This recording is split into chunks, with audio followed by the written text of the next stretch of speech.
Meus irmãos e irmãs caríssimos, os que rezam conosco também do santuário de sua casa, neste 24º domingo do tempo comum, continuamos no capítulo 18 do Evangelho de São Mateus, onde é chamado do capítulo eclesiástico.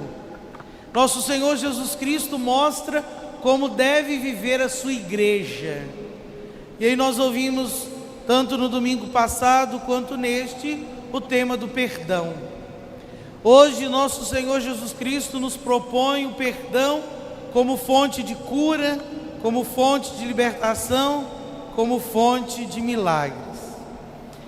Vamos começar a nossa partilha a partir da segunda leitura de hoje, da leitura da carta de São Paulo aos Romanos. Paulo diz assim: vivos ou mortos estamos no Senhor.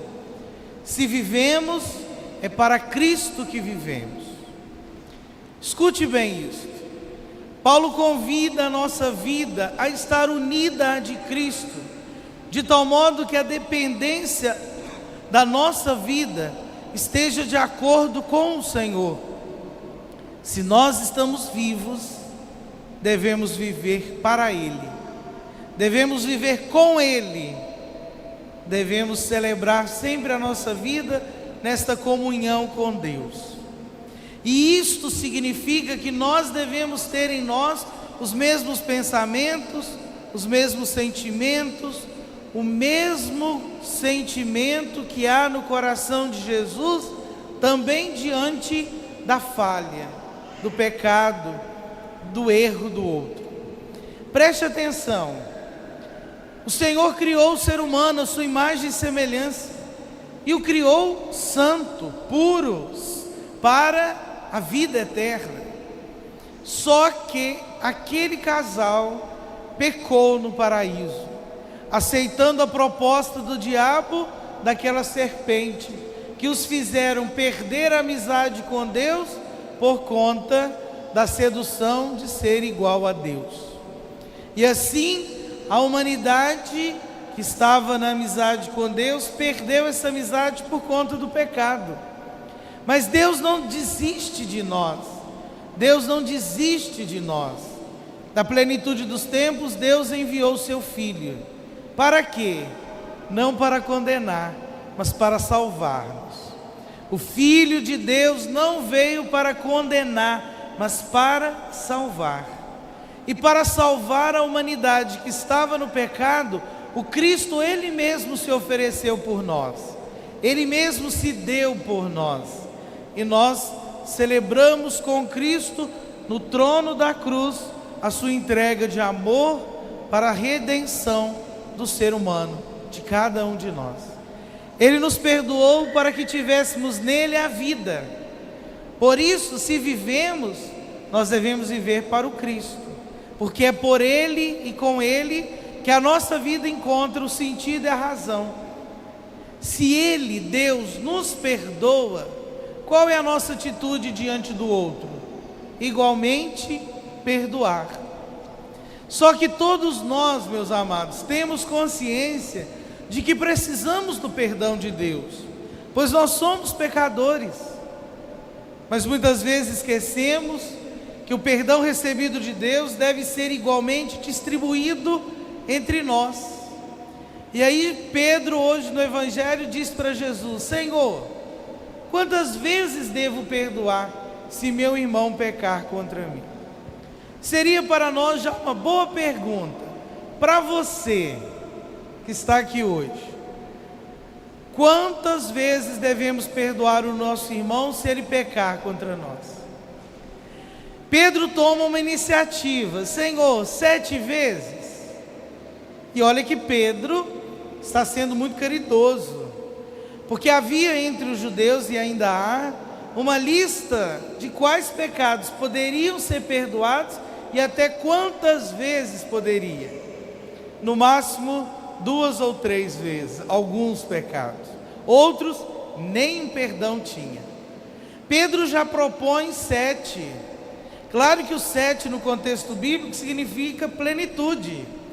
Mas Jesus disse para Pedro: Pedro, é pouco, tem que perdoar mais, 70 vezes 7. Jesus não nos convida a fazer uma conta de multiplicação, mas Jesus nos convida a compreender que o perdão é sem limite, é sem fim, é para sempre, porque nós somos necessitados do perdão de Deus. Mas quando o coração está guardado com a raiva e o rancor, nós perdemos essa dimensão da graça de Deus. Por isso Jesus propõe para nós um tema espinhoso, porque o que acontece? Quando alguém nos ofende, nós nos sentimos no direito de guardar no nosso coração a ofensa cometida. E o diabo usa disto para fechar o nosso coração, para endurecer o nosso coração, para petrificar o nosso coração. Às vezes aquela discussão, às vezes tem pessoas que dizem assim para mim na confissão: padre, eu não sei perdoar, tem dificuldade de perdoar. Quando a gente escuta isso, eu geralmente faço a pergunta: você precisa de perdão? Você precisa também ser perdoado? Ah, preciso. E por que você não dá o perdão? Porque a gente se acha no direito de que aquela pessoa que nos ofendeu sofra terrivelmente, amarguradamente, pelo crime, pelo mal que ela nos cometeu.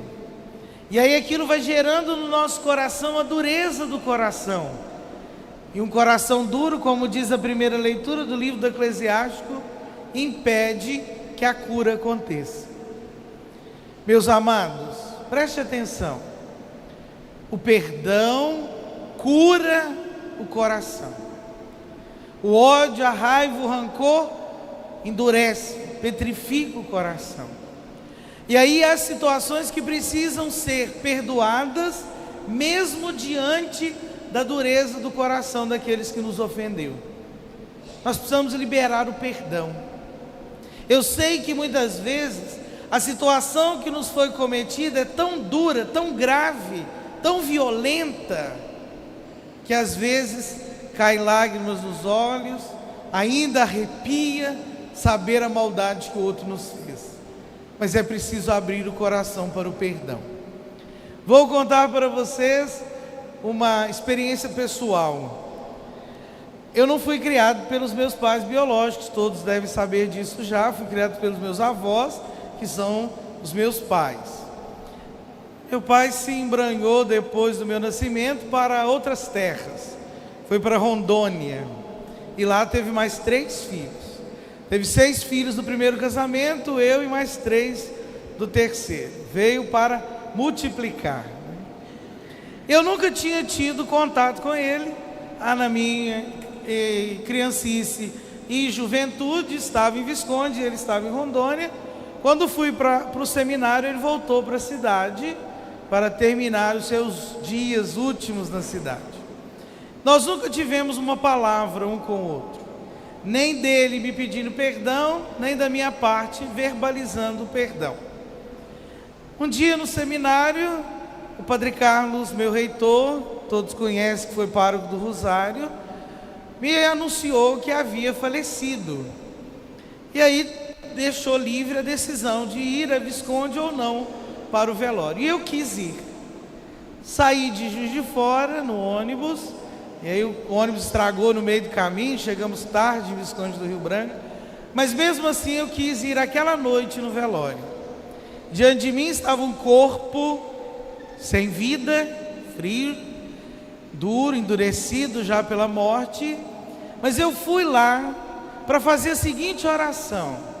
E olha que eu não tinha a teologia que eu tenho, mas tinha e tenho muita fé. Eu disse assim naquela hora para Deus, fiz a seguinte oração: Senhor, se o pecado que ele cometeu contra mim o impedir de ir para o céu, eu peço que o Senhor o perdoe. Voltei para casa com a consciência e o coração tranquilo. Escute isso que eu vou falar.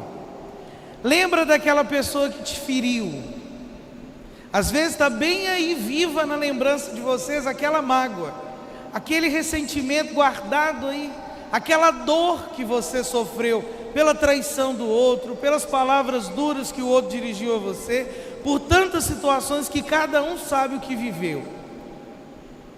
Se esta pessoa, por falta do seu perdão, ir para o inferno, como que você ficaria? Talvez a gente não pense nisso, porque nós queremos que o outro sofra terrivelmente o mal que ele nos causou. Mas se soubéssemos que a falta do perdão gera para nós e para o outro um mal tão grande a ponto de ir para o inferno, nós precisaríamos repensar isso. Por isso que nosso Senhor Jesus Cristo está propondo isso no Evangelho. O cristão deve perdoar. Hoje eu convido as famílias aqui, meus amados esposos e esposas, quantas vezes uma palavra de um fere tanto o coração do outro? Às vezes os que mais nos causam feridas são aqueles que convivem conosco mais intimamente. Às vezes aquela palavra da esposa para o esposo, do esposo para a esposa, dos pais para os filhos, dos filhos para os pais. A casa deve ser o lugar do perdão. O perdão que um deve dar ao outro, verbalizado. Tem que pedir perdão, o esposo tem que pedir perdão para a esposa tem que pedir perdão para o esposo, os pais precisam pedir perdão para os filhos, os filhos para os pais. Se não há o perdão na casa, a casa está desestruturada, a casa não tem uma base firme e o demônio está entrando na casa, porque um casal não pode dormir com ressentimento, porque o ressentimento mora aí, o diabo mora aí, e endurece o coração da família. Nós precisamos ter um coração aberto para o perdão, oferecido e recebido. Escute bem isso que eu vou falar. Talvez aquela pessoa que te ofendeu nunca vai usar as palavrinhas mágicas, me perdoe. Mas não espere isso, perdoe, porque o coração precisa estar aberto para o perdão. E aí alguém pode perguntar, mas padre, é difícil, eu lembrando daquela situação me causa um mal. Ô gente, escuta bem, às vezes tem doenças físicas que estão unidas à doença do coração fechado. Uma pessoa me partilhou, e posso partilhar aqui, que estava com dor de infarto no coração, chegou aí ao médico, ao hospital, na emergência 2 vezes, com sensação de infarto. Procurou o médico, fez uma bateria de exames, cientificamente não tinha nada no coração, cientificamente, mas espiritualmente o coração estava magoado, ferido, doído, doloroso, petrificado. Isso foi só quando essa pessoa abriu o coração para o perdão que o coração sarou. O autor do livro do Eclesiástico diz que o perdão cura. Talvez o milagre que você esteja pedindo na sua vida não veio ainda, porque esse coraçãozinho está duro, e Deus precisa fazer o milagre primeiro do perdão na sua vida. E como se faz isso? Pedindo a graça de Deus. Hoje nessa Eucaristia você pode pedir, na Eucaristia que você vai receber, você diz assim para Jesus: Jesus, me dê a graça do Espírito Santo, para que eu saiba perdoar, para que eu aprenda a perdoar, para que eu perdoe aqueles que me ofenderam, e tenha um coração aberto para dar também o perdão para aquele outro que precisa receber o meu pedido. Perdoe. Isso faz a saúde do corpo, a saúde do espírito e o nosso caminho para o céu ir mais tranquilo.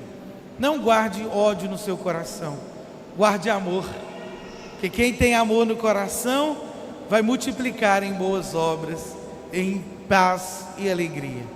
Que o perdão seja vivido por nós, especialmente na sua casa, dentro da sua família, que não falte o perdão. Dizendo disso tudo, que a palavra nos provoca, eu oro para vocês que vão receber o sacramento da crisma. Ensine as outras pessoas também a dar o perdão, a receber o perdão. Que o Espírito Santo que hoje vai descer sobre vocês pelos dons dele, os capacite a ser na comunidade instrumentos de perdão, de cura e de libertação. Comece dentro da casa de vocês, para fazer do lado de vocês uma igreja doméstica sustentada pelo acolhimento, pelo amor e pela paz. Não permita que o ódio entre no coração de vocês. E que hoje, pelo sacramento da Crisma, vocês estejam liberados, para que o Espírito Santo haja tão plenamente na vida de vocês, fazendo de vocês instrumento dele, para ser no mundo sinal do amor e da misericórdia de Deus. Parabéns por essa decisão de chegar hoje a receber o sacramento da Crisma. Parabéns pela decisão de no próximo sábado receber o sacramento do matrimônio. Que Deus fortaleça abundantemente a vida de vocês. Agora eu convido toda a comunidade a experimentar o sacramento na vida deles, rezando com eles e por eles. Vamos participar deste momento tão bonito para a vida deles, para a minha e para a vida dessa comunidade. Vamos agora celebrar com eles o sacramento da Crisma. Por isso eu convido que os crismandos venham aqui à frente para acender a vela no círio pascal, luz do Cristo que dissipa as trevas do pecado e da morte.